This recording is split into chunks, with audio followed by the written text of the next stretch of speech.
Next week എനിക്കൊരു മാമോദിസ ഉണ്ട്. അപ്പോൾ അതിന് ഡ്രസ്സ് എടുക്കാൻ വേണ്ടിയിട്ട് ഇറങ്ങിയേക്കുന്നതാണ് ഞാൻ. വന്നേക്കുന്ന എൻ്റെ സ്ഥിരം സ്ഥലത്തേക്കാണ് ഞാൻ ട്രീ. എനിക്ക് ഇവിടെ വന്നു കഴിഞ്ഞാൽ എന്തെങ്കിലും പെട്ടെന്നൊരു കോൺഫിഡൻസ് ഉണ്ട്. അങ്ങനെ വന്നതാണ് ഞാൻ.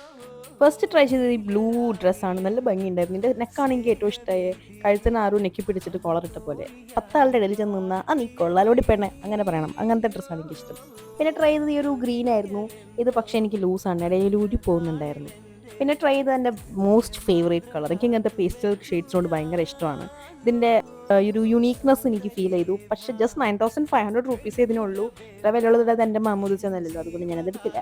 പിന്നെ ട്രൈ ചെയ്ത് ഈ ഒരു ഡ്രസ്സാണ് എനിക്ക് ഏറ്റവും ഇഷ്ടമായി. ബീച്ചിലേക്കൊക്കെ പോകുമ്പോൾ ഒരു ബീച്ച് ഫോട്ടോഷൂട്ടൊക്കെ നടത്തുമ്പോൾ നല്ല രസമായിരിക്കും. പക്ഷേ എനിക്കിപ്പോൾ ബീച്ചിലേക്ക് പോകേണ്ട ആവശ്യമില്ലല്ലോ, അതുകൊണ്ട് ഞാനിത് എടുത്തില്ല. ഇതിൻ്റെ ബാക്ക് നെക്ക് നല്ല ഭംഗിയുണ്ട് കേട്ടോ. നല്ലൊരു വെറൈറ്റി, ഞാൻ ഇതുവരെ ട്രൈ ചെയ്യാത്തൊരു ബാക്ക് നെക്ക് അത്. പക്ഷെ ഞാൻ എടുത്തത് ഈ രണ്ട് സൽവാർ മെറ്റീരിയൽസ് ആണ്. ഈ ഒരു പേസ്റ്റൽ ഗ്രീനും ഈ ഒരു ബ്ലൂ കളറും. ബ്ലൂ കളർ ഇഷ്ടമാകും കാരണം എനിക്ക് ഇങ്ങനത്തെ വീനൊക്കെ ഭയങ്കര ഇഷ്ടമാണ്. ഇതിൻ്റെ ത്രെഡ് വർക്കും നല്ല ഭംഗിയുണ്ടായിരുന്നു കാണാൻ. പിന്നെ അവിടെ കുറേ സ്റ്റേറ്റ്മെൻറ്റ് ജ്വല്ലറീസ് ഉണ്ട് കേട്ടോ, യൂണീക്ക് ആയിട്ടുള്ള നല്ല അടിപൊളി സാധനങ്ങൾ. പക്ഷേ നിങ്ങൾക്ക് അറിയാലോ, ഞാൻ മാല വള സംഭവങ്ങളൊക്കെ ഇടുന്നത് വളരെ കുറവാണ്, വല്ലപ്പോഴേ ഇടാറുള്ളൂ. എനിക്ക് എൻ്റെ കഴുത്തും കൈയൊക്കെ ഫ്രീ ആയിട്ട് ഇരിക്കുന്ന ഇഷ്ടം. എന്നാലും ഞാൻ ഇടയ്ക്ക് കൊണ്ടേ പൈസ കളയും. പിന്നെ അതൊക്കെ ഞാൻ ഇങ്ങനത്തെ ഒരു ക്ലിപ്പ് വാങ്ങിച്ചു. പിന്നെ hair and skin care products കുറച്ചിട്ടുണ്ടായിരുന്നു കേട്ടോ. ഞാനൊരു സെൻറ്റഡ് ക്യാൻഡിൽ അവിടെ നിന്ന് എടുത്തിട്ടുണ്ടായിരുന്നു. അപ്പോൾ ഇനി വാങ്ങിച്ചതൊക്കെ കൊണ്ട് തയ്ക്കാൻ കൊടുക്കണം. ഫുൾ പൈസ ചിലവാണ്. പൈസക്കൊക്കെ ഇപ്പോൾ എന്ത് വിലയാണ്. വളരെ അത്യാവശ്യമായിട്ട് സ്റ്റിച്ചിങ് പഠിക്കേണ്ടിയിരിക്കുന്നു.